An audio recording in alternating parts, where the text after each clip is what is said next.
Hey y'all, so today I am making a really easy one pan brunch casserole. I've got 1 can of Grand's biscuits, the flaky ones that I've cut into quarters, and then I've got a stick of butter. Also adding a little bit of dill. It's gonna make this so good and perfect for springtime. That gets mixed all in with the biscuits and the butter. I've got 8 eggs here, and I'm gonna add just a splash of milk, probably about like a 1/4 cup. And I'm adding some dill to this as well. Mix this together. This gets poured all over the top of those biscuits.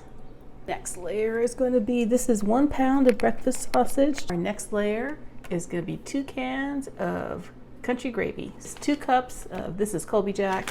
Once you have all the cheese spread out all over the top, we're going to go ahead and pop this into a 350-degree oven for about 35 to 40 minutes. Yum! Oh, look at that. It's like an all-in-one breakfast.